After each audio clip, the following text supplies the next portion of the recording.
Xonça, adət-ənənənin ustalıqla birləşdiyi, hər ləzzətin sənətə çevrildiyi fabrik.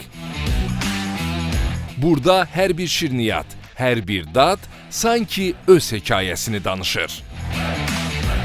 Zərif əllərdə formalaşır, sevgi ilə hazırlanır. Bu dəfə də sizi Xonçanın dadı damağınızda qalan məhsullarını hazırlayan qəhrəmanlarımızdan biri ilə tanış edəcəyik.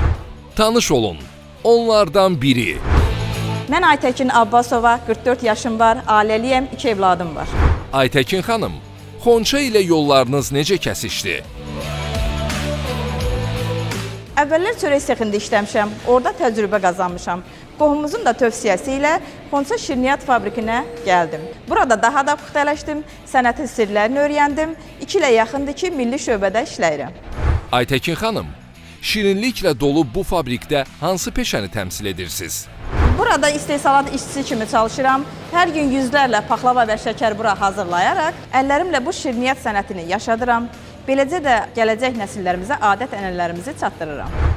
Paxlava və şəkərburanın hər qatında incəlik və ustalığın sirri yaşayır. Bəs siz bu incə sənəti yaşadarkən zəhmətkeş əllərinizlə ona hansı xüsusiyyətləri bəxş edirsiniz?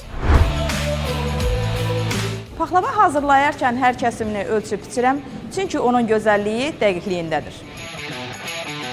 Şəkərburada isə hər naxışı sevgi ilə vurmalısan.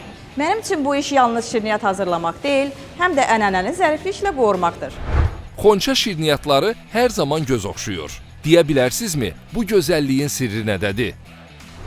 Burada müasir avadanlıqlarla tam gigiyenik şəraitdə çalışırıq. Paxlavanın xəmiri texnika vasitəsilə sürətlə açılır, bu da mükəmməl nəticə verir. Bir peşəkar kimi Xonçada işləmək istəyənlərə nə demək istəyirsiniz?